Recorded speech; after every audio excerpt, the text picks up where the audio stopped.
شمر کے پیچھے جب فوجیں لگی نا مختار کی، تو امام زین العابدین مدینے کے مضافات میں رہتے تھے، خیمہ لگا لیا تھا، اللہ اللہ کرتے تھے۔ مختار کی فوجیں شمر کے پیچھے لگیں، گرمی کا موسم، گھوڑے پیچھے ہیں، چھپتا چھپاتا دوڑتا، گرمی میں تھوڑا بہت دوڑنا پڑے تو زبان باہر آ جاتی اور انسان کے وجود کی عجیب کیفیت ہوتی۔ شمر ادھر آ گیا جہاں امام زین العابدین کا خیمہ تھا، اس نے دیکھا کہ ایک گھر ہے، چھپنے کی جگہ، دوڑ کے اندر داخل ہوا۔ امام مصلی پہ بیٹھے تھے، یوں نظر اٹھائی، کیا شان ہے رسول کریم کے گھرانے کی، کیا انداز ہے گھرانے کا، یوں نظر اٹھائی، فرمایا پردیسی پانی پینا ہے؟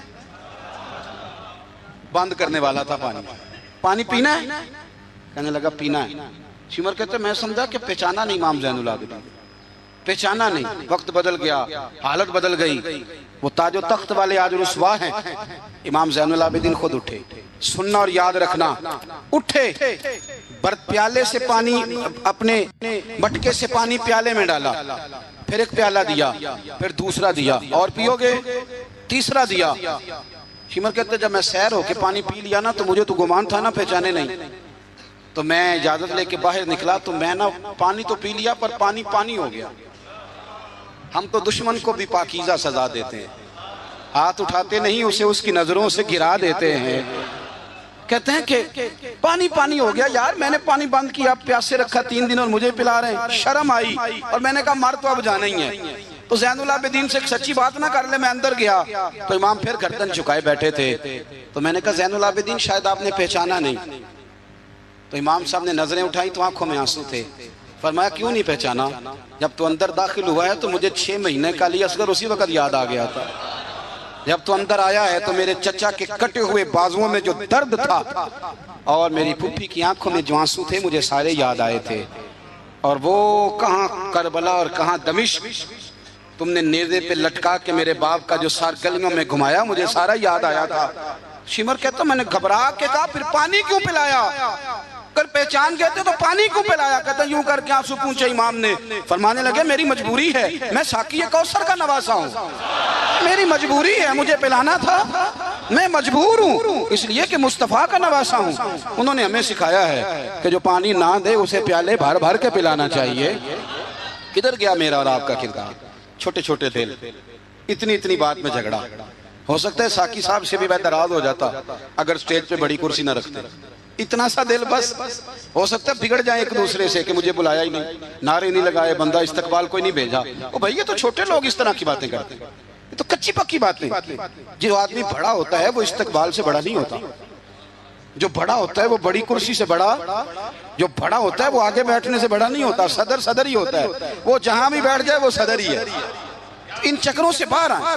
اہل بیت اطہار کا اسوہ نور، خوبصورتی، بات کو سمیٹنا ہے چونکہ وقت عشاء قریب ہے۔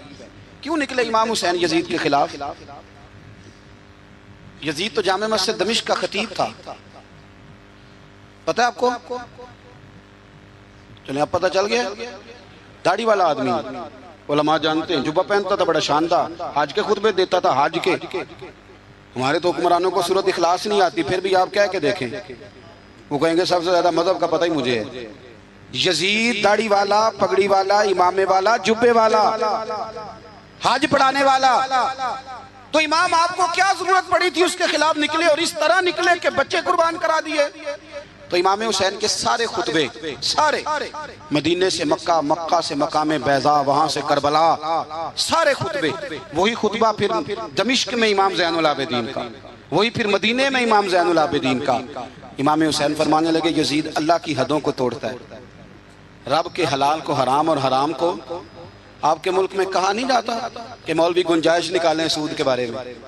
اتنا بڑا جرم جس کو کہا گیا کہ اللہ رسول سے جنگ ہے، یہ اتنے بڑے حرام کو حلال کرنے جا رہے ہو، کہا یہ اللہ کی حدوں کو توڑتا ہے، نمازیں چھوڑ کے پڑھتا ہے، رنڈیوں کا ناچ دیکھتا ہے، مجرا جو آج کل گند ہر ایک موبائل میں آیا ہے۔ یہ امام حسین نے یہ خطبہ دیا، فرمایا کہ مجرے دیکھتا ہے، ناچ دیکھتا ہے، عیاشیاں کرتا ہے۔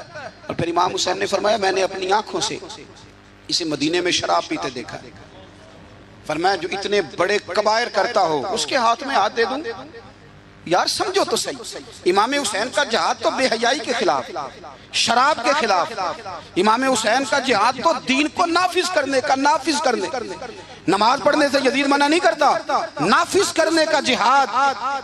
امام نے بچے کٹوا دیے، لیکن الیکشن میں بڑے شرابی کی بڑی فوٹو کے نیچے چھوٹی میری بھی لگی ہو، اور میں سب سے بڑا حسینی، سب سے بڑا، یرانے سارے شرابیوں سے، یزیدیوں سے، اور سب سے بڑا حسینی میں، سارا گند ملت کے جوانوں کے موبائلوں میں، لڑکیوں کے کالج کے آگے لڑکوں کا رش، اور بہت ساری بچیاں بیچاری پڑھنا چھوڑ گئیں، کالج چھوڑ گئیں، اس لیے کہ باپ نگرانی نہیں کر سکتا، ڈیوٹی نہیں دے سکتا، اور بھائی یہ سارے حسین کے ماننے والے ہیں، یہ امام علی مقام کے ماننے والے ہیں، یہاں اپنے ملک میں اپنی بیٹیاں محفوظ نہیں، ہندوؤں سے خطرہ ہے، یہاں سکھوں سے خطرہ ہے۔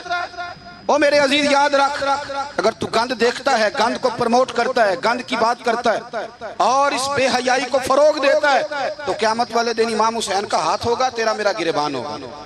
حضرت علی اکبر میدان محشر میں کھڑا کر کے سوال کریں گے کہ میں نے بازو کٹوا دیے اور تیرے ہاتھ چلتے رہے گندگی کے لیے، اس کو پروموٹ کرتا رہا۔ حضرت علی اکبر سوال پوچھیں گے، نوجوانوں یاد رکھنا، نوجوان وہ نہیں ہوتا جو کہتا ہے کہ میں جدھر جاتا ہوں تو ادھر میں ہوتا ہوں، مرضی سے سوتا ہوں، مرضی سے اٹھتا ہوں، مرضی سے کھاتا ہوں، 15 لڑکیوں کے میرے موبائل میں نمبر ہیں، یہ جوانی نہیں، یہ تو کمزوری ہے آپ کی، یہ تو نفس کی غلامی ہے۔ جوان تو وہ ہوتا ہے جتنا قد اونچا ہو اتنی نظریں جھکی ہوئی ہیں، جوان تو وہ ہوتا ہے جتنا زیادہ اللہ قوت دے، اپنے سارے معاملات کو، اپنی عقل کو، اپنی قوت کو وہ در رسول کا غلام بنا دے۔ محمد بن قاسم آئے یہاں لڑنے کے لیے، راجہ دہر سے مقابلہ، 17 سال کا نوجوان، کتنے سالوں کا؟ بول کے بتائیں۔ 17.5 سالوں کا منڈا کی کر لیندہ ویسے، برگر کھانے کے علاوہ، گھر میں لڑائی کرنے کے علاوہ، اور یہ غلطی ہماری ہے، ہمارے ہاں کوئی بڑا نہیں ہوتا، جب بچہ ہوتا ہے تو کہتے ہیں ابھی بچہ ہے، اس لیے غصہ کرتا ہے، اور جوان ہو جائے تو کہتے ہیں خون گرم ہے، بوڑھا ہو جائے تو کہتے ہیں انہیں نو پتہ ہی نہیں لگتا۔ تے سیانے ہونے دی کیڑی عمر ہے جی، وہ بھی بتا دیں، اس کا بھی کوئی بہانہ بتائیں، کب سمجھدار ہوگا؟ 17 سال کا نوجوان، عشق لگا سی کھیڑاں کھیڑ دی دوں، تو پھر کھیڑاں پھول گئیاں، کجل پایا سی یار دے ویکھنے نو، پھر وہ دی یاد وچ روندیاں ہی ڈول گئیاں، حیدر شاہ اس گلی کدے نہ رول دی، پر ان تے رول گئیاں۔ محمد بن قاسم آئے تو ایک بزرگ نے دیکھا محمد بن قاسم بڑے پریشان ہے، کہنے لگے پتر خیر ہے، تو کہنے لگے حضور نہ تو رستوں کا پتہ ہے ہندوستان کے، اور سنا ہے راجہ دہر کی فوج بھی بڑی مضبوط ہے، کیسے لڑوں گا؟ کہنے لگے بیٹے تو ہمت کر، میں دعا کروں، اللہ تیری مدد کرے۔ چند دنوں کے بعد وہ بزرگ پھر ملے تو محمد بن قاسم بڑے حشاش بشاش، تو بزرگ کہنے لگے آج بڑے حشاش بشاش ہو، خیریت ہے؟ تو محمد بن قاسم کہنے لگے حضور مجھے پتہ چل گیا ہے، 2 سے 2.5 گھنٹے لڑے گا راجہ دہر پھر بھاگ جائے گا، اس سے زیادہ میرے مقابلے میں ٹھہرے گا نہیں۔ کہا کیوں؟ کہنے لگے میں نے پتہ کرایا ہے وہ نظر کا گندہ ہے، میں نے معلومات کرائی ہیں، اس کی تو پھپھی کی، ماموں کی، خالہ کی، چچا کی بیٹی اس کی گندی نظر سے محفوظ نہیں، جن کے پیٹوں میں رزق حرام ہو اور آنکھوں میں بے حیائی ہو، وہ کبھی کسی میدان میں کھڑے نہیں رہ سکتے، 2 گھنٹے سے زیادہ کھڑا نہیں رہے گا۔ کہنے لگا حضور میں 17 سال کا نوجوان ہوں، یا میں نے کعبہ دیکھا ہے یا قرآن دیکھا ہے، اور جب دل زیادہ للچاتا ہے تو مصطفیٰ کی قبر انور کو دیکھا کرتا ہے۔ ہم نے باحیا زندگی رکھی ہوئی ہے اپنے مزاجوں میں۔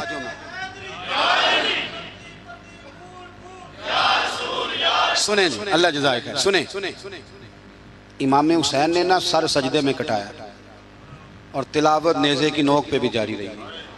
آج محفل سے جانے کے بعد جس نے 2 نفل نہیں پڑھنے اور سپارہ قرآن پاک کا نہیں پڑھنا، مجھے یہ لگتا ہے کہ اس نے بھی محفل کا مزہ نہیں چکھنا۔ کم از کم اتنا تو کرو یار کہ کسی پارہ روز کا۔ حضرت عبداللہ ابن زبیر امام حسین کی شہادت پر تقریر کر رہے تھے اور فرما رہے تھے تم نے کوفیوں ظالموں اس کو شہید کر دیا جو 3 دن سے پہلے قرآن پاک ختم کیا کرتے تھے، اور میں جب بھی دن میں انہیں ملتا تھا انہوں نے روزہ رکھا ہوا ہوتا ہے۔ 3 دن میں قرآن ختم کریں تو روز کے کتنے سپارے بنے؟ تو میں اور آپ کتنے پڑھتے ہیں؟ میں گزارش کرتا ہوں، میں منت کرتا ہوں، کچھ نہ ہو سکے نا، میرے اسلاف فرمایا کرتے تھے کچھ نہ ہو سکے تو قرآن مجید ایک دفعہ گھر میں کھول ہی لیا کرو۔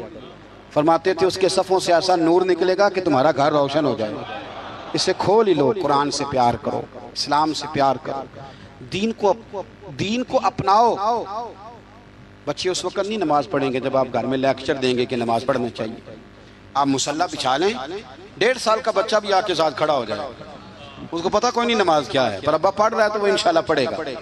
ماں سویرے قرآن مجید کھول لے، 3 سال کی بیٹی جس کو کچھ نہیں آتا وہ بھی سکاف لے کے نا اور سپارہ لے کے الف با تا سا پڑھے گی۔ او میرے بھائی، پھر وہ جب 3 سال کی بیٹی اپنے باپ کے لیے ہاتھ اٹھا کے دعا مانگے گی نا، تو مجھے لگتا ہے اللہ رحمتوں کے سارے دروازے کھول دے گا۔ اس لیے اپنی زندگی کو سجائیں، سواریں۔ محبتیں تقاضا کرتی ہیں کہ محبوب کو تحفے دیے جائیں، محبتیں تقاضا کرتی ہیں کہ محبوب کے لیے قربانی دی جائے۔ وہ عاشق جھوٹا ہوتا ہے جو محبت تو کرتا ہے قربانی کوئی نہیں دیتا۔ وہ ناکام عاشق ہوتا ہے جو محبت تو کرتا ہے پر محبوب کے لیے کوئی تکلیف برداشت نہیں کرتا۔ میرے رسول کریم علیہ السلام نے نا، ہمارے ہاں لوگ سمجھتے ہیں جی میں لاڈلا ہوں، جی بھئی کیا مطلب؟ کہتے ہیں میں لاڈلا ہوں، مجھ سے پیار بڑا کرتے ہیں۔ آپ کو پتہ ہے لاڈلا کون ہوتا ہے؟ نبی پاک صلی اللہ علیہ وسلم نے فرمایا میں اپنے رب کا سب سے زیادہ محبوب ہوں اور سب سے زیادہ تکلیفیں بھی مجھے ہی آئی ہیں۔ لاڈلا اس کو کہتے ہیں جس کو آنکھوں پہ بٹھایا جائے، کہ لاڈلا تو وہ ہوتا ہے جسے تکلیف سہنی پڑتی، جو آزمائش میں ہوتا ہے، جو اذیت میں ہوتا ہے، وہ لاڈلا ہوتا ہے۔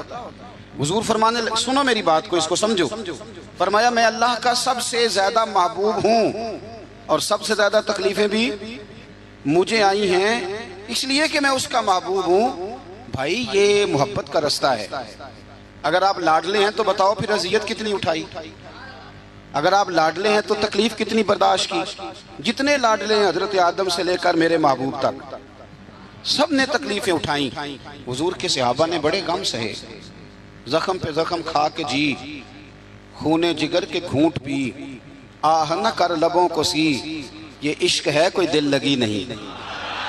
ہمارے ہاں نا لوگ سمجھتے ہیں بس موج لگ جائے گی لاڈلا بن جاؤں گا۔ بھائی یاری تیری سونا پر ازمیشاں بھی تیریاں آگ، اے سونا پرکھیا جامدائی پہلو نہ لگاں دے لگ۔ آپ سمجھ لیں اس بات کو کہ یہ سراسر لاڈلا ہونے کا معنی سراسر امتحان ہے۔ نبی کریم صلی اللہ علیہ وسلم کی اہل بیت رب کریم کے بڑے محبوب ہیں اور نبی پاک کے بڑے لاڈلے ہیں، اور حضور کے جتنے بھی لاڈلے تھے وہ سارے آزمائشوں میں، سارے۔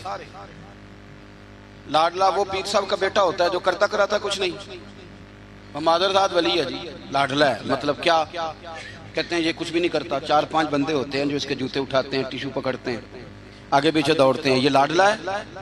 لاڈلا تو وہ ہے جس کو درد ہو، جس کو آزمائش ہو، جس کو تکلیف ہو، جو نکلا ہوا ہو، جو کچھ کر رہا۔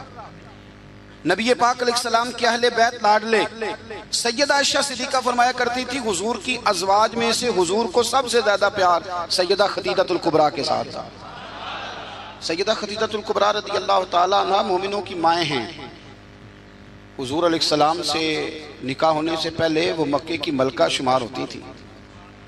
سونا ہے، چاندی ہے، تجارت ہے، کاروبار ہے، گھر ہے، ہر چیز۔ آپ فرماتی ہیں 20 کنیزیں میرے پاس ہوتی تھی، میں نے کبھی پانی کا پیالہ بھی اٹھ کے نہیں پیا تھا، اور پھر میں لاڈلی ہو گئی نبی پاک،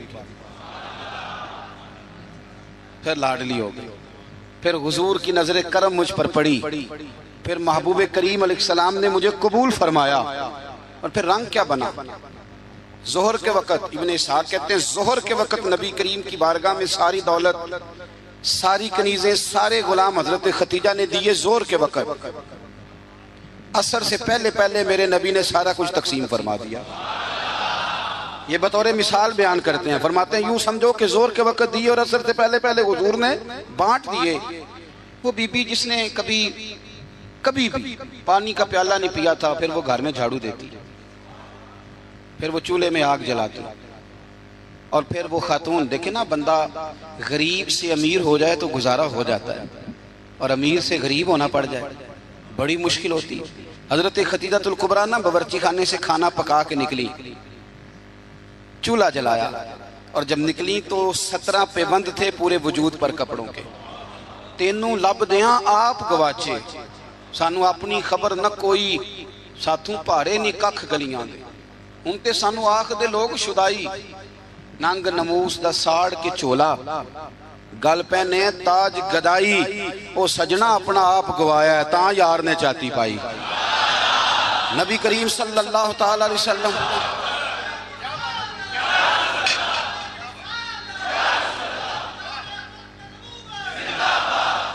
سنیں حضرت خدیجہ نا کھانا پکا کے نکلی نبی پاک کے لیے. پرانا دوپٹہ، پیوند لگے کپڑے، ہاتھ کام کیا ہے تو ان پہ تھوڑی سی مٹی بھی لگ گئی. بی بی صاحبہ کھانا پکا کے جب لائی نا حضور کی بارگاہ، ادھر دیکھنا میری طرف، بارگاہ یہ بیٹی کو سکھاؤ، یہ بیٹی کو، یہ دیسیاں بیویوں کو بتاتے ہیں کہ بیٹی کو سکھاؤ. اسے پتہ چلے کہ جب عورت خود خامن کے لیے کھانا پکا کے لے جاتی ہے تو پھر اسے اعزاز کیا ملتا ہے.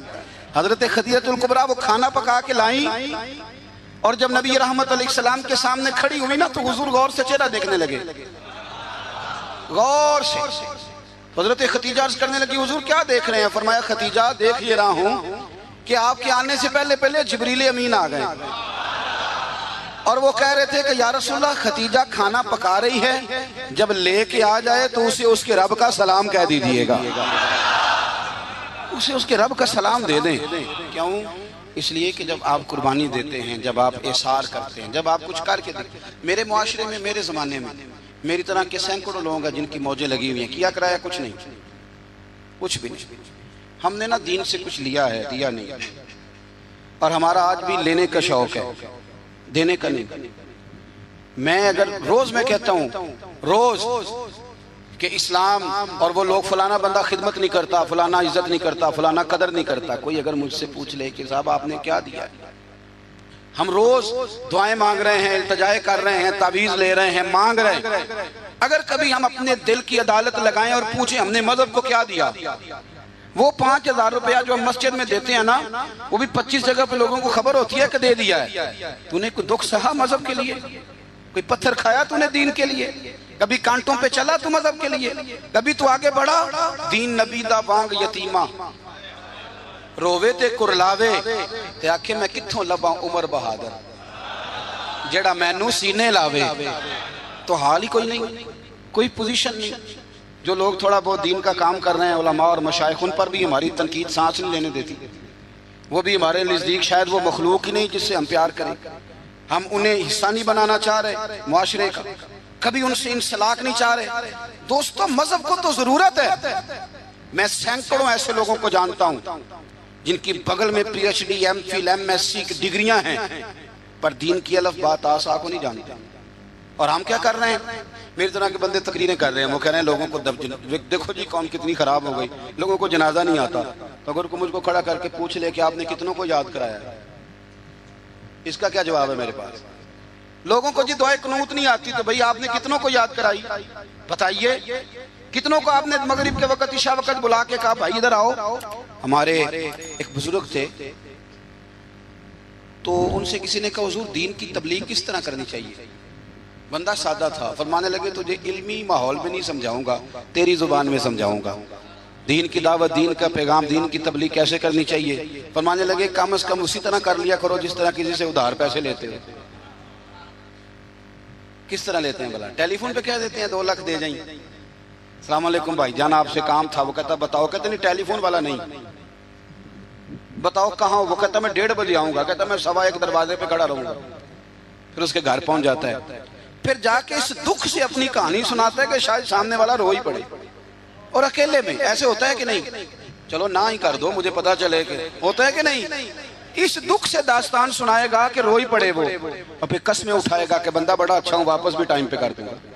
جب اپنے حق میں قائل کرنا ہو تو اس کے پاس درجنوں طریقے، اور اگر اللہ رسول کے حق میں قائل کرنا ہو پھر پتہ کیسے تبلیغ ہوتی ہے؟ دروازے پہ ایک بندہ کھڑا ہے، یہ نماز پڑھنے آ رہا ہے تو اس کو کہتا ہے وہ پڑھ لے کر نماز دینے پیسے کتنے کھڑنے نہیں، یہ دعوت دے رہا ہے نماز کی. وہ کیا کہتا ہے؟ کہتا ہے جا تو اپنی قبریں پہنا ہے، میں اپنی قبریں پہنا. اس طرح دعوت ہوگی دین کی، اس طرح پیغام پھیلے گا. یہ جب ہم نعرہ لگاتے ہیں نا تاجدار ختم نبوت زندہ باد، یہ عقیدہ ہے، یہ اسلام کی اساس ہے. اور آپ کو پتہ ہے جب آپ نے کہا نبی پاک آخری نبی ہیں تو پھر آپ کی ذمہ داریاں کتنی بڑھ گئیں، یہ پتہ ہے آپ کو؟ پھر آپ آرام سے گھر بیٹھ سکیں گے، پھر 10 گھنٹے کی نیند کریں گے، پھر آپ کے پاس ٹائم نکلے گا مری جانے کا، پھر آپ کے پاس وقت ہوگا کہ آپ جا کے کسی ہوٹل پہ ہوٹلنگ کریں. حضور تو آخری نبی ہیں، اب دین کا سارا کام تو رسول اللہ کی امت نے کرنا ہے.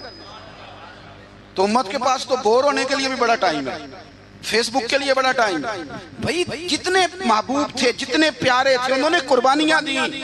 سیدہ طیبہ طاہرہ حضرت فاطمہ الزہرا، یارو کائنات میں اتنا پیار، حضور کی 4 بیٹیاں ہیں، یہ چھوٹی تھی، جتنا پیار میرے نبی نے سیدہ سے کیا ہے کہ لوگوں اس کو الگ نہ سمجھنا، فاطمہ تو بدعۃ منی، یہ میرے جگر کا ٹکڑا ہے، میرے وجود کا حصہ ہے، الگ نہ سمجھنا۔ لیکن جتنی تکلیف حضرت فاطمہ نے اٹھائی ہے، توجہ ہے میری بات پر؟ کسی نے پوچھا بی بی صاحبہ گھر سے کب نکلی پہلی دفعہ؟ کب نکلنا پڑا؟ تو حضرت فاطمہ رو پڑی، فرمانے لگی میری والدہ وصال کر گئی تھی، جناب ابو طالب کا انتقال ہو گیا، مجھے کسی نے آ کے خبر دی کہ فاطمہ حضور حرم کعبہ میں سجدے میں تھے اور کفار نے اونٹ کی وزنی اجڑی، اونٹ کی اجڑی وزنی ہوتی ہے، وہ لا کے حضور کے کندھے پہ رکھ دی ہے، مولا علی بھی مکے میں موجود نہیں، جناب صدیق اکبر بھی نہیں، تو فاطمہ چلو ذرا۔ تو حضرت فاطمہ کہتی ہیں چھوٹی سی عمر میں دوپٹہ اوڑھ کے، گویا برقع پہن کے میں گئی، اور فرماتی ہیں پھر جا کے میں نے رسول کریم کے سر اقدس سے اجڑی اتاری۔ یہ شہزادی ہیں، یہ کائنات کی مالکہ ہیں، یہ جنتی عورتوں کی سردار ہیں، پر ان کی آزمائش تو دیکھو۔ فرماتی ہیں میں نے وہ اجڑی اتاری، پھر حضور کو انگلی تھام کے میں لائی آب زمزم کے کنویں پر، پھر میں نے رسول کریم صلی اللہ تعالی علیہ وسلم کے سر اقدس پر زلفوں پر پانی ڈالا، پھر میں نے دھویا، اور کہتی ہیں جب میں نے نظر اٹھائی تو حضور رو رہے تھے، جب حضور روئے تو میں کھل کے روئی، تو پھر میں نے دعا کی ہے اللہ جس نے میرے بابا کو تکلیف دی انہیں تباہ و برباد کر دے۔ سیدہ فرمایا کرتی تھی جن کے لیے میں نے اس دن دعا کی تھی سارے بدر میں مارے گئے، بدر میں مارے گئے۔ ان کی تکلیف دیکھو، کون اتنا غریب ہے اس مجمع میں جس کی بیٹی اتنا کام کرے کہ ہاتھوں پہ چھالے پڑ جائیں؟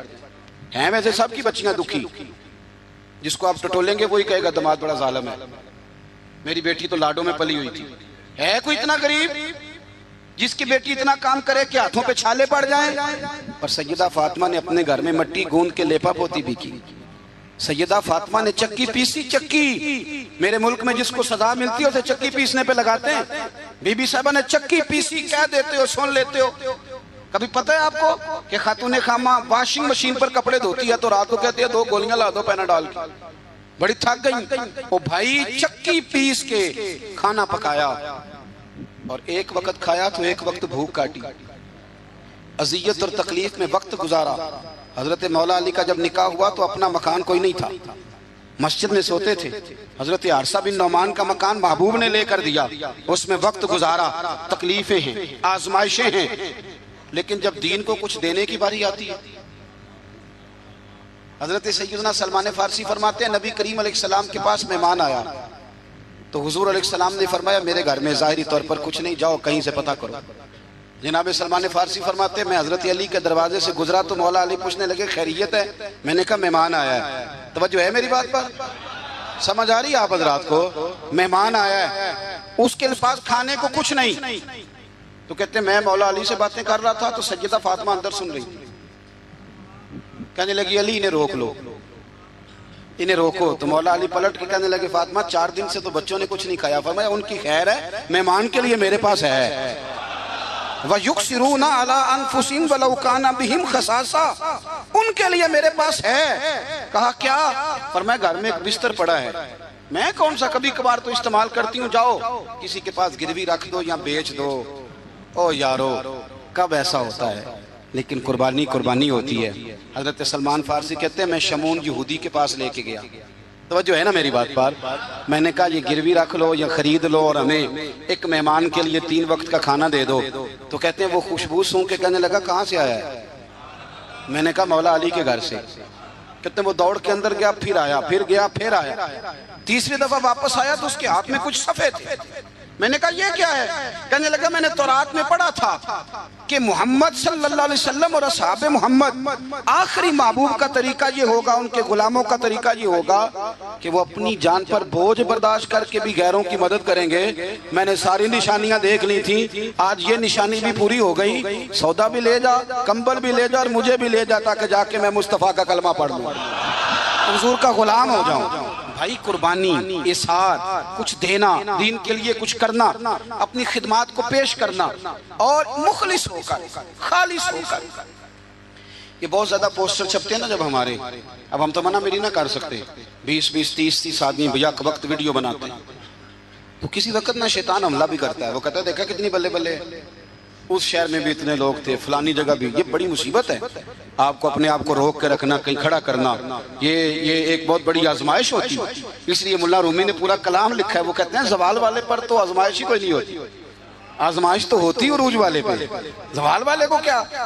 لیکن کبھی کبھی اکیلے بیٹھ کے سوچتے ہیں کتنا کچھ لے لیا ہے تو مذہب کو دیا کیا، ہم نے دیا کیا۔ آپ یقین کریں مذہب پر جو نظریاتی حملے ہیں، نظریاتی، آپ کی سوچ سے زیادہ ہیں، جو فکری حملے ہیں، فکری، ہر چوتھا آدمی اٹھ کے سوال جواب کر رہا ہے، چوتھا آدمی۔ میں دیانتداری سے کہتا ہوں، ذمہ داری سے، جتنے عوام کو میں جانتا ہوں وہ دل پہ ہاتھ رکھ کے آج بھی ان کو انشراح صدر ہی نہیں، آج تک بہت سارے لوگ ایسے ہیں جو آج تک دل سے اس بات پر راضی نہیں کہ ملک میں نظام مصطفیٰ نافذ ہو رہے ہیں۔ میں حکمرانوں کی بات نہیں کر رہا، میں اپنی اور آپ کی کر رہا ہوں۔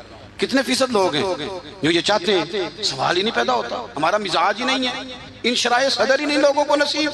کتنے لوگ ہیں جو کہتے ہیں کام چل رہا ہے بس چلنے دو۔ دین کے لیے خدمات کرنا، اپنا پیش کرنا، دو لفظ بول کے تائید کرنا، کسی مسجد سے پیار کرنا، کسی مدر، یہ ہمارے یہاں زلزلہ آیا کشمیر میں، ایک مدرسہ بھی ٹوٹ گیا، 25-26 بچے زخمی ہوئے۔ جتنی تنظیمیں انسانی حقوق کی گئی ہیں وہ آپ کو سب زخمیوں کے سرانے کھڑی نظر آئیں گی، طالب علموں کے سرانے نہیں۔ جتنا استحصال مدرسے کے بچوں کا کیا جاتا ہے، جتنا چھوٹا اور ہلکا انہیں جانا جاتا ہے، اسی مسجد میں جس میں یہ اعلان ہو رہا ہوتا ہے نا کہ مسجد کے بچوں کے، مدرسے کے بچوں کے پیروں تلے فرشتے پر بچھاتے ہیں، اسی مسجد کی کمیٹی نے مدرسے کے بچے کے سر پر کھال بھی رکھی ہوئی ہوتی ہے، بھئی اس کے پیروں کے نیچے فرشتے نے پر بچھایا، تو نے اس کی گردن پہ کھال رکھ دی ہے۔ غور تو کرنا، اس کا احساس کتنا تھا، تو نے کہاں کھڑا کر دیا۔ میرے بھائی، دین کا وہ وقار، دین کا وہ احساس، دین کی وہ شان۔ میں تکلیف سے بات کرنے لگا ہوں، تکلیف سے، ادھر دیکھو میری طرف، خالی پاکستان ہے کہ اسلامی جمہوریہ؟ چلیں آپ ہی نہیں اتفاق کر رہے تو آگے کیسے جانا ہے؟ بولے ہی نہیں آپ، کیا نام ہے ملک کا؟ بولیں۔ جب آپ کی وفاقی کابینہ کی میٹنگ ہو رہی ہوتی ہے تو کتنے علماء بطور مشیر بیٹھے ہوتے ہیں؟ کتنے؟ کبھی کوئی ایسا تذکرہ ہوا ہے؟ آپ کیا اس مکتبے کی یہ جو شعبہ زندگی علماء والا، اس کی آپ ضرورت نہیں محسوس کرتے کہ یہ بتائیں کہ یہ جو بل پاس ہونے لگا ہے اس کے بارے میں نبی پاک کا طریقہ مبارکہ کیا ہے، حضور کے ارشادات عالیہ کیا ہیں، دین کا منشا اس کے بارے میں کیا ہے؟ ہمارا مزاج نہیں، ہمارا ذوق نہیں۔ میرے عزیز، دین کے لیے کچھ کرنا، اپنے مذہب کو سپورٹ کرنا، اس کی فکری سرحدوں کی حفاظت کرنا۔ میں بکری بکری سوچے دیکھتا ہوں نوجوانوں کی، اور بہت سارے بچے آ کے کہتے ہیں حضرت جی دلوں میں ایسے خیالات آتے ہیں اگر زبان پہ لائیں تو شاید لوگ ہمیں قتل کر دیں۔ وجہ کیا ہے؟ وجہ یہ ہے کہ ایک منظم سازش کی گئی، ایسی باتیں چھوڑی گئی جنہوں نے ذہنوں میں انتشار پیدا کیا، جنہوں نے لوگوں کو تباہ کیا۔ میرے رسول پاک سید عالم صلی اللہ علیہ وسلم کے خاندان نے کمال قربانی دی، ایک شخص نے آگے بڑھ کے، کیوں بھلا؟ اس لیے کہ انہیں سمجھ آ گئی تھی مصطفیٰ کا نظریہ بڑا ہی سچا ہے۔ جب تک یقین کامل نہیں ہوتا تب تک قربانی نہیں دی جا سکتی۔ اور پھر ان لوگوں نے نا دین کو اپنے اوپر طاری کیا۔ میرے ملک میں دین منایا جاتا ہے بڑے شوق سے، منانا بھی چاہیے، 12 ربیع الاول کو منانا چاہیے، بلکہ میں تو کہتا ہوں اب یہ مسئلہ نہ پوچھا کرو کہ میلاد کرنا چاہیے کہ نہیں کرنا چاہیے، اب یہ پوچھا کرو کہ جھنڈیاں وضو کر کے لگانی چاہیے کہ بغیر وضو کے بھی لگ جاتی ہیں، تو یہ پوچھا کرو بھائی۔ اب آگے بھی بڑھو کہ ساری زندگی یہی رہنا ہے۔ 7 پوچھتے ہو گئیں، 10 پوچھتے میلاد منا رہے ہیں ہم لوگ، ابھی تک پوچھ رہے ہیں لوگ ہر ربیع الاول میں، تو بھائی کھل کے مناؤ۔ لیکن یارو، ایک شخص نا انڈیا کا 10 سال وزیر اعظم رہا، پگڑی والا تھا، سکھ تھا، 10 سال۔ سڈنی میں ایک سربراہ کانفرنس منعقد ہوئی تو سکھ سے کسی نے پوچھا کہ یہاں سارے پینٹ کوٹ والے ہیں، تو داڑھی پگڑی میں عجیب نہیں لگتا؟ اور اب عام آدمی نہیں تھا، پی ایچ ڈی تھا، پڑھا لکھا تھا۔ سنو، کہنے لگا منسٹریاں تو آتی جاتی رہتی ہیں پر گرو کا دھرم کون چھوڑے؟ تو شادی پہ ہی ٹوپی چھوڑ جاتا ہے، تو پگڑی پہ ہی سنت، تو برات والے دن ہی سنت بھول جاتا ہے، تجھے یاد ہی نہیں رہتا۔ یعنی کل ہو گئے تو مولوی منگاؤ، 10 آیا تو نعت خواں بلا لو، 6 آیا تو قاری صاحب، کیوں جی دکھ کا موقع ہے، اور جب خوشی کا موقع ہو،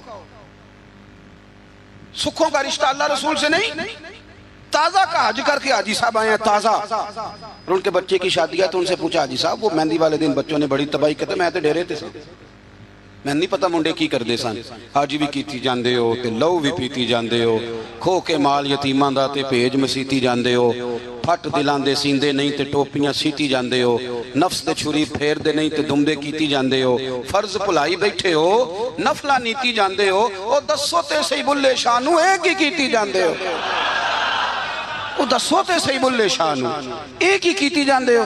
او صاحب دین کا یہ معیار ہے، کھول کے مناؤ تو اپنانا کس نے؟ وہ کسی اور سے جا کے کہیں داڑھی رکھ لے۔ میرے پاس ایک صاحب جمعہ پڑھنے آتے تھے تو چھوڑ گئے، کچھ دنوں کے بعد ایک جگہ مجھے مل گئے، کہنے لگے میں جمعہ پڑھنے نہیں آ رہا، آپ نے پوچھا ہی نہیں۔ میں نے کہا جب آپ نے شروع کیا تھا تب بھی میں نے نہیں پوچھا تھا کہ کیوں شروع کیا، میں نے تو نہیں پوچھا تھا، مرضی سے شروع کیا تھا آپ نے، چھوڑ گئے تو تب بھی مجھے نہیں پوچھنا چاہیے تھا۔ ٹھیک ہے آپ کی موج ہے، چلو اگر آپ کا ارادہ ہے کہ میں پوچھوں تو بتائیں کیوں چھوڑ گئے؟ کہنے لگے آپ ہر جمعہ داڑھی کی بات شروع کر دیتے ہیں، مطلب کوئی بندہ مس بھی کر دیتا ہے۔ میں کہ تو نہیں مڑیا میں نے موڑ چھڑیا ہی، یعنی داڑھی نہیں رکھی جمعہ چھوڑ دیا ہے، کہتا ہر جمعہ داڑھی کی بات۔ میں نے پھر اس سے کہا، میں نے کہا داڑھی کس کے نبی کی سنت ہے بول کے بتائیں، تو کس کو کہیں رکھنے کا؟ کسی پڑوسی کو، کسی اور مذہب والے کو، اور کچھ کو کسی نے کان میں بتایا کہ چھوٹی سے بھی کام چل جاتا ہے، داڑھی کا وزن ہوتا ہے۔ بولیں کبھی کسی نے آپ کو کہا کہ داڑھی میری بہت بڑی ہے تو میرے کندھے تھک گئے، تو رکھی ہے تو چھوٹی بھی رکھنی ہے تو بڑی تو میرے محبوب کا طریقہ ہے، ایک مٹھی داڑھی کے بغیر تو گزارا ہی نہیں، رکھ جو لی تو چھوٹی کا کیا معنی ہوگا؟ ویسے بھی جو حسن اور نورانیت مٹھی داڑھی میں پایا جاتا ہے، آپ کبھی تجربہ کر کے دیکھ لیں، آپ سفید داڑھی کو ایک طرف کھڑا کریں اور سیٹھ کو نواب کو جو بیوٹی پارلر سے کلین شیو کرا اسے دوسری طرف کھڑا کریں، سلوٹ کرنے کو اسی کو دل چاہے گا جس کی داڑھی سفید ہو۔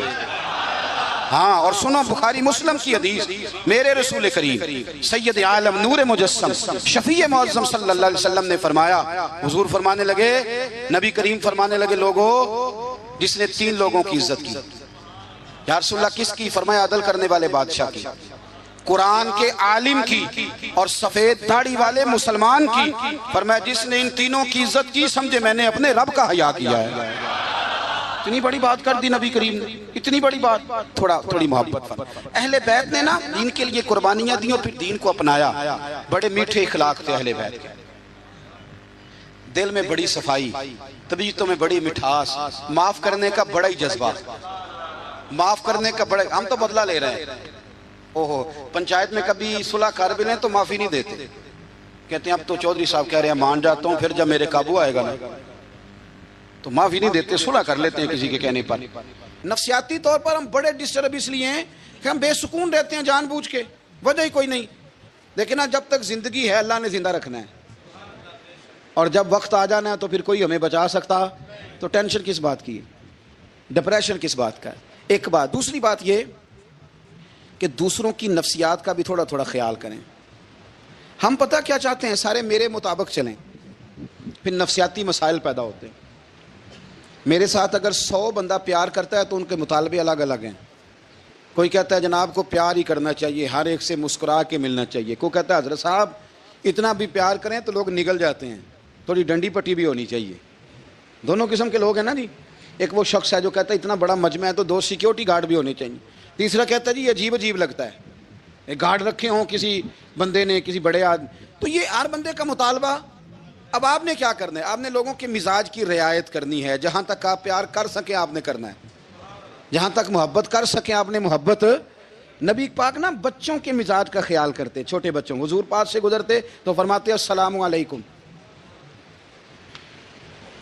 ایک بچے نے نا حضور کے کپڑوں پر پیشاب کر دیا تھا، اس کی ماں پریشان ہو گئی، بخاری ہے، یا رسول اللہ وہ بچہ تھا پتہ نہیں چلا، تو نبی پاک فرمانے لگے کیا ہو گیا، وہ بچہ ہے، اللہ نے پانی پیدا کیا نا، ابھی اس پہ پانی بہائیں گے سب ٹھیک ہو جائے گا، وہ بچہ ہے۔ لیکن حاجی صاحب گھر میں بگڑ جاتے ہیں، پوتا اگر پیشاب کر دے کہتے ہیں میں نماز پڑھنی ہوں، وہ بگڑ جاتے ہیں، پیر صاحب بگڑ جاتے ہیں اس بات پہ، علامہ صاحب بگڑ جاتے ہیں، سیٹھ صاحب کہتے ہیں پتہ ہی نہیں بچے نے پیشاب کر دیا ہے۔ حضور نے فرمایا کہ بچہ بچہ ہوتا ہے، وہ چھوٹا ہے، اس کا ایک مزاج ہے، اس کا ایک مطالبہ ہے۔ اب آپ یہ کہیں کہ وہ بڑا مجھے پاک صاف سمجھتا ہے تو اس رویے سے میرے ساتھ وہ ملاقات کرے، آپ اس کے مزاج کی رعایت کریں گے۔ نبی کریم کے غلام کے بیٹے ہیں حضرت اسامہ بن زید، نواسوں کی بات نہیں سنا رہا، زید بن حارثہ حضور کے غلام تھے، ان کے بیٹے ہیں، چھوٹی عمر تھی، ناک بہ رہا تھا. ویسے دادا جی ناک صاف کر دیتے ہیں پوتے کا؟ ہو سکتا ہے وہ ڈانٹ دیں کہ چل دوڑ جا، کتنا گندا، اماں سے کہا تیرا ناک صاف کرے، چل نالائق. نانا بھی کہا چل بھاگ جا، کیونکہ وہ حاجی صاحب نے وضو کرنا ہے، نماز پڑھنی ہے، تو ان کے قریب یہ چیز آ گئی تو بڑا مسئلہ بن جائے گا. نبی کریم صلی اللہ علیہ وسلم نے کہا عائشہ اسامہ کی ناک بہ رہی ہے، صاف کر دو. حضرت عائشہ کہتی ہے میں ذرا اٹھی کو کپڑا دیکھنا تو حضور جلدی سے اٹھے. ایک روایت تو یہ ہے کہ حضور نے ناک پونچھ دیا، اور دوسری میں کہ نبی پاک قریب پہنچ گئے. جناب عائشہ کہتے ہیں میں نے ہاتھ پکڑ لیا، میں نے کہا حضور کپڑا لینے گئی تھی، آ گئی. کہتے میں نے اپنے ہاتھوں سے ان کی ناک صاف کر دی، ریٹ صاف کر دیا.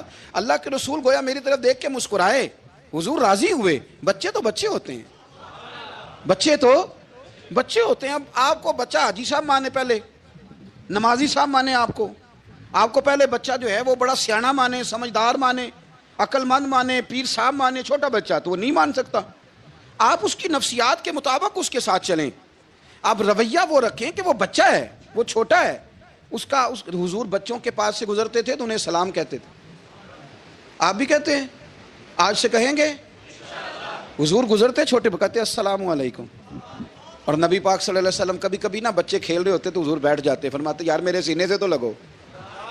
حضور زمین پہ بیٹھ جاتے، بچہ یوں ہاتھ پہ، بچہ دوڑا آتا، حضور کے سینے سے جب لگتا تو نبی پاک گر جاتے اور فرماتے اوئے ہوئے تم نے تو مجھے گرا ہی دیا ہے. یہ بچوں کے ساتھ آپ جو رویہ رکھیں گے وہ میٹھا ہوگا. اب آپ کہیں گے چونکہ اب میں ایک عہدے پہ ہوں، میں ایک منصب پہ ہوں، تو یہ آپ کی نفسیاتی کمزوری ہے. پھر کیا ہوتا ہے؟ بچوں کو ڈانٹ کے رکھا جاتا ہے، بے جا ڈانٹ ڈپٹ، بے جا سختی، اور بے جا ان کے ساتھ رویے، اور ان کے ساتھ بڑی عجیب و غریب قسم کی جو ہے وہ ہماری جو ہے وہ گھٹن گیپ آ جاتا ہے بچوں کے درمیان. بچے، میں کہا کرتا ہوں، پھر بچے ہمیں دکھ نہیں سناتے، وہ پھر غلط آدمی کو دوست بناتے ہیں، پھر اس غلط آدمی کو اپنی بات بتاتے ہیں، غلط آدمی رازدار بن جاتا ہے. آپ ان کی نفسیات کے مطابق ان سے پیار کریں، انہیں ٹائم دیں. آپ دیکھیں یہ کیا سوچتے ہیں، کیا کہتے ہیں، کس طرح کا ان کا رویہ ہے بچوں کے ساتھ. پھر نوجوان جب کوئی ہو جاتا ہے تو اس کی سوچیں جوان ہو جاتی ہیں. نوجوانوں سے معذرت کے ساتھ نبی پاک علیہ السلام نے نوجوانوں کی حکومت سے پناہ مانگی، نوجوانوں کی حکومت سے پناہ مانگی ہے، اس لیے کہ نوجوان بڑی جلدی پیار بھی کرتا ہے اور بڑی جلدی نفرت بھی کرتا ہے. سوچیں مضبوط نہیں ہوتی. نوجوان آدمی، جوان آدمی، بکھری ہوئی سوچیں ہوتی. میرے رسول کریم صلی اللہ علیہ وسلم نوجوانوں سے ان کے مزاج کے مطابق ڈیل کرتے تھے، ان کی طبیعت کے مطابق ان کی ذہن سازی کرتے تھے. ہم نا جوانوں کو وقت نہیں دیتے، ہم مطالبہ کرتے ہیں نوجوان سے کہ وہ ہے نوجوان باتیں بوڑھوں والی کرے. اگر جوانی میں بوڑھوں والی باتیں کرے تو پھر تو شیخ سعدی کہتے ہیں سارے بوڑھے چھوڑ کے اس نوجوان کے پاس بیٹھو، اس کے پاس فیض زیادہ ہے. اگر ایسا ہو جائے، کیونکہ در جوانی توبہ کردن شیوائے پیغمبری، یہ تو اچھی بات ہے، لیکن میرے عزیز اگر ایسا نہ ہو، ایسا ممکن نہ ہو، تو پھر نوجوان کو آپ اس کی طبیعت کے مطابق ڈیل کریں. آپ اس کی سوچ دیکھیں، اس کا رویہ دیکھیں، اس سے پیار کریں. نبی کریم علیہ السلام کے پاس ایک نوجوان داخل ہوا، اندر داخل ہوتے ہی اس نے فٹافٹ ایک بات کر دی. کہنے لگا یا رسول اللہ مجھے زنا کی اجازت دے دیں. میرے جذبات بہت بھٹک گئے، میں روک نہیں سکتا. ہمارے ہاں ہمارے گھر میں کوئی فون کرے تو ہم غیرت مند بن جاتے ہیں. میری غیرت کو گوارا نہیں کہ کوئی میرے گھر میں فون کرے، اور اگر میں کسی کے گھر میں فون کروں تو پھر غیرت کدھر گئی؟ پھر بھی آپ غیرت مند نہیں صاحب، پھر بھی آپ غیرت مند نہیں. اگر آپ کسی کے گھر فون کرتے ہیں آپ غیرت مند نہیں، تو یاد رکھیں اگر آپ یہ حرکت کر رہے ہیں تو پھر آپ کو بھی تھوڑا احساس ہونا چاہیے نا. نبی کریم صلی اللہ تعالیٰ علیہ وسلم سے اس نے کہا مجھے زنا کی اجازت دیں دے. حضور فرمانے لگے آگے آ جاؤ. حضرت عمر کہتے ہیں مجھے بڑا غصہ تھا، میرا دل کر رہا تھا اٹھوں اور 2 تھپڑ ماروں اسے. طریقہ ہے بات کرنے کا. حضور نے بلایا، پاس بٹھایا، تھپکی دی. فرمایا ایک بات تو بتا، تیرے سوال کا جواب پھر دیتا ہوں، ایک بات تو بتا. یا رسول اللہ صلی اللہ تعالی وسلم ارشاد فرمائیے. حضور فرمانے لگے تو پسند کرتا ہے کہ تیری بہن کے ساتھ کوئی زنا کرے؟ پسند کرتا ہے تو کہ تیری بہن کے ساتھ کوئی زنا کرے؟ کہنے لگا حضور میں بات بھی سننا پسند نہیں کرتا. تیری بیٹی کے ساتھ؟ کہنے لگا حضور زبان اس کی کھینچ لوں گا جو یہ بات کرے گا. کہا تیری ماں، تیری پھوپھی، خالہ کا؟ حضور خبردار کسی بندے کو میں اجازت نہیں دوں گا. رسول کریم فرمانے لگے جس سے تو زنا کی اجازت مانگ رہا ہے وہ بھی تو کسی کی بہن ہے نا، وہ بھی تو کسی کی بیٹی ہے۔ جو غیرت، جو حمیت تجھے اپنے گھر کے بارے میں آتی ہے وہ دوسرے کے بارے میں کیوں نہیں آتی؟ جب نبی کریم نے اس نوجوان کو اس کے مزاج کے مطابق سمجھایا تو اس کی آنکھوں میں آنسو آ گئے۔ عرض کرنے لگا یا رسول اللہ صلی اللہ تعالی علیہ وسلم، حضور زنا کی ارادہ تو ایک طرف، آج کے بعد میری زبان پر اس کا نام بھی نہیں آئے گا۔ آپ سامنے والے کی نفسیات کو دیکھیں، آپ اپنے موڈ میں نہ رہیں۔ مجھے بڑی اچھی طرح یاد ہے ایک دفعہ نا مسجد میں ایک بچے نے نا آدھی بازوؤں کی شرٹ پہن کے نماز پڑھی۔ ایک بابا جی نے ان کو نا منع کیا، کہنے پورا کپڑے پا کے آیا کر، پتہ نہیں تمہیں؟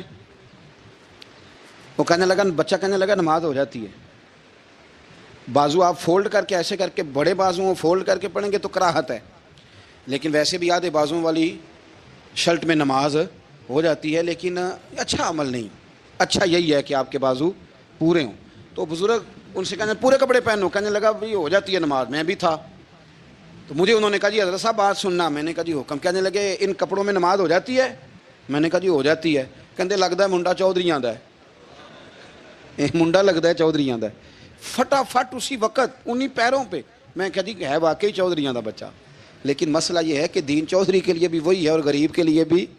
تو آپ اس بچے بیچارے کو اندر آنے تو دیں، اس کو مسجد میں داخل ہونے دیں، انشاءاللہ کپڑے بھی ٹھیک پہن کے آ ہی جائے گا۔ لیکن ہم نے تو ذہن بنا لیا ہے کہ ہم نے اپنی مرضی کے مطابق لوگوں کو قابو کرنا ہے۔ ہم لوگ لوگوں کی ذہن کے مطابق اترنے کو تیار نہیں، بس سارے میرے مطابق چلیں۔ یہ تو بات کو پیشوا کرے گا، مقتدا کرے گا، وہ بھی سمجھائے گا۔ رسول کریم علیہ الصلوۃ والسلام لوگوں کو جبرن نہیں جھکاتے تھے، حضور دلائل دیتے تھے۔ نوجوان بچوں کو موقع دیں، انہیں سمجھائیں، انہیں قائل کریں، ان سے پیار کریں، ان کی نفسیات کو سمجھیں، اس کے مطابق ان کے ساتھ آپ ڈیل کریں، پھر آگے بڑھیں۔ عورتوں کے بارے میں میرے نبی کریم علیہ السلام نے بڑی نصیحت فرمائی ہے۔ محبوب کریم فرمانے لگے عورت ٹیڑھی پسلی سے پیدا کی گئی ہے، سیدھا کرنا چاہو گے ٹوٹ جائے گی، یہ جیسی ہے اس کے ساتھ ویسے ہی گزارا کرو، اس کی نفسیات کو سمجھ جاؤ۔ عورت تھوڑا سا چاہتی ہے کہ وہ کھانا پکائے تو اس کی تعریف کر دی جائے، تو بھائی کھڑی ہے صبح سے باورچی خانے میں، دو لفظ بولنے میں کوئی حرج ہے؟ اور اگر کبھی نمک زیادہ ہو بھی جائے تو کیا خیال ہے بیوی جان بوجھ کے زیادہ ڈالتی ہے؟ اس کا شوق ہے کہ اس کی انسلٹ ہو؟ ہمارا رویہ اتنا سخت ہوتا ہے، بعض اوقات اتنا تکلیف دہ ہوتا ہے کہ اس سے جذبات کو ٹھیس پہنچتی ہے، مزاج میں خرابی آتی ہے۔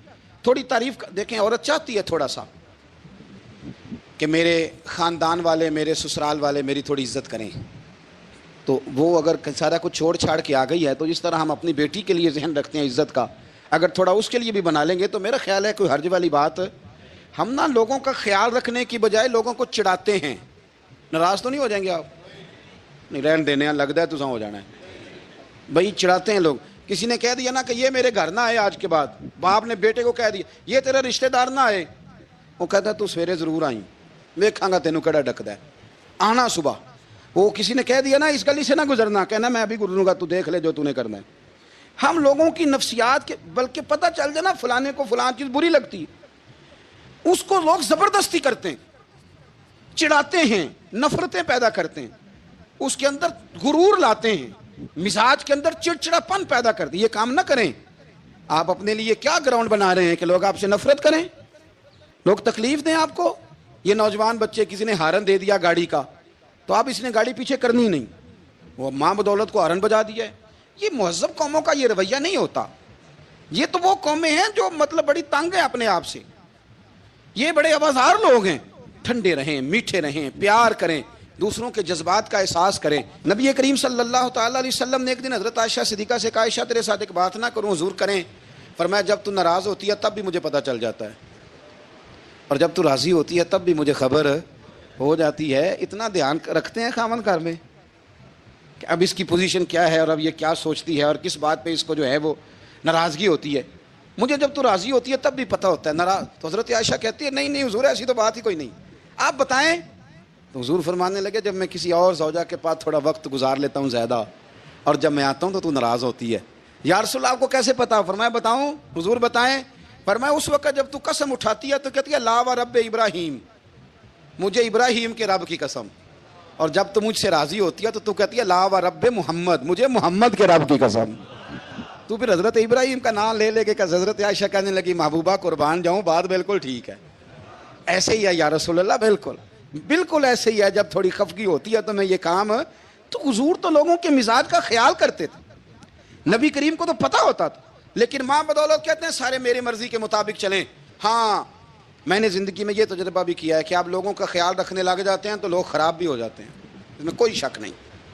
وہ سمجھتے ہیں شاید میری ضرورت بڑی ہے، نہ یہ بات نہیں بھائی، بات کچھ اور ہے. حضور رحمت اللہ العالمین ہے نا، تو کافر ہے یا منافق ہے، حضور کی تو ڈیوٹی ہے پیار کرنا، لیکن کافر کو تو چاہیے نا کلمہ پڑھے، منافق کو تو چاہیے نا مومن بنے. او بھائی میں نے کہا وہ بزرگ ہیں، ان کی ذمہ داری ہی پیار کرنا ہے، وہ جو بھی جائے گا اس سے. لیکن تو بتا تو نے پیار میں سے سیکھا کیا ہے، لیا کیا ہے، تیرے اوپر اثر کیا ہے؟ پیار کرنا، شفقت کرنا اور ہے، یہ جملہ میرا یاد رکھنا، پیار کرنا کسی سے اور ہے اور اس سے راضی رہنا یہ بات اور ہے. کسی پر شفقت کرنا اور ہے اور اس بندے سے راضی رہنا، یہ آپ دیکھیں کہ وہ راضی ہے آپ سے کہ نہیں، کہ خالی پیار ہے، خالی شفقت ہے. شفقت تو مجبوری ہے، کرنی ہے. تو میرے عزیز یاد رکھیں نبی کریم تھوڑا تھوڑا خیال کرتے، دیکھتے بندہ اس کے مزاج کے مطابق، دیہاتی آتا تو حضور اس کا بھی خیال کرتے. حضرت ظاہر دیہاتی تھے، وہ آتے تھے ترکاریاں لے کے گاؤں سے، نبی کریم صلی اللہ علیہ وسلم پیار کرتے تھے، وہ کئی دفعہ عجیب و غریب باتیں بھی کرتے تھے، حضور محبت سے پیش آتے تھے. آپ سامنے امام حسن کے پاس ایک بندہ ہے، بڑی مزیدار بات داتا علی اجویری نے لکھی، مجھے پڑھ کے بڑا ہی مزہ آیا اور سمجھ بھی آئی کہ اہل بیت نبوت کی اصل مخالفت کون کرتا ہے. ایک شخص آیا تو اس نے آ کے نا معاذ اللہ حضرت مولا علی شیر خدا کو، معاذ اللہ ثم معاذ اللہ، امام حسن کے والد کو برا بلا کہا. پھر امام حسن کو کہا، وہ برا بلا کہتا جا رہا ہے، امام حسن مسکراتے جا رہے ہیں، ہنستے جا رہے ہیں. انجوائے کرنے کا آپ کا موڈ بن جائے تو سب کچھ انجوائے ہو سکتا ہے، لیکن اگر آپ نے مرچیں دانتوں کے نیچے رکھ کے اچھی طرح چبا لی ہوں اور کانوں سے بھی دھواں نکل رہا ہو تو پھر تو بھائی کوئی چیز بھی انجوائے نہیں ہوتی. پھر تو قصور یہ ہے کہ مرچیں نہیں چبانی تھی، آپ نے اپنا مزاج خود بڑا کڑوا کر لیا ہے، وہ کیسے کام چلے گا. وہ آیا تو اس نے آ کے نا امام حسن کو، آپ کے والد کو، معاذ اللہ ثم معاذ اللہ نقل کفر نہ باشد، برا بھلا کہا. وہ کہتا جا رہا ہے، امام صاحب ہنستے جا رہے ہیں. جب وہ تھک گیا تو امام حسن فرمانے لگے روٹی کھانی ہے، بھوک تو نہیں لگی ہوئی؟ کہنے لگا بڑی لگی ہوئی ہے. فرمانے لگے اس کو روٹی کھلاؤ. اس کو روٹی کھلائی. فرمایا تیرا حال؟ کہنے لگا بڑا غریب ہوں. ایک پیالے میں چاندی بھر کے امام حسن نے اسے دی اور جب اس کو دے دی نا تو غور سے چہرہ دیکھنے لگا، کہنے لگا آپ کا حلم دیکھ کے، سخاوت دیکھ کے مجھے یقین آ گیا ہے کہ آپ واقعی خون رسول ہیں. امام صاحب فرمانے لگے یہ بیچارہ اصل میں تنگ ہے اپنی زندگی سے، اصل اس کا حال کوئی نہیں تو میرے ساتھ یہ حرکتیں کر رہا ہے. تو یہ آپ سمجھیں اس بات کو، کچھ لوگ بیچارے ویسے ہی تنگ ہوتے ہیں، پریشان ہوتے ہیں، ویسے ہی بلا وجہ معاملہ ہی کوئی نہیں. امام حسن رضی اللہ تعالیٰ عنہ نے ہمیں سبق دیا ہے. وہ علامہ اقبال کہتے ہیں کہ ایک مولانا نا میرے سامنے نا ایک بھوکے آدمی کو سامنے بٹھا کے تو حدیث پاک کا درس دے رہے تھے. بندے کو بھوک بڑی لگی ہوئی تھی، وہ درس دیتا جا رہا ہے. تو اقبال کہتے ہیں میں نے اسے کہا کہ فاقہ کش کو درس سے شریعت سے کیا غرض، اس کے شکم کی آگ کو تو روٹی چاہیے، میں اسے روٹی کھلا، اسے تیری کوئی سمجھ نہیں آ رہی، تو بھوک لگی ہوئی ہے، پہلے کھانا کھلا لے پھر ذرا اس کے ہوش ٹھکانے آئیں گے، پھر اسے دین کی بات بتانا. ہم لوگوں کا ذہن نہیں سمجھتے کہ بندہ کس قسم کا ہے.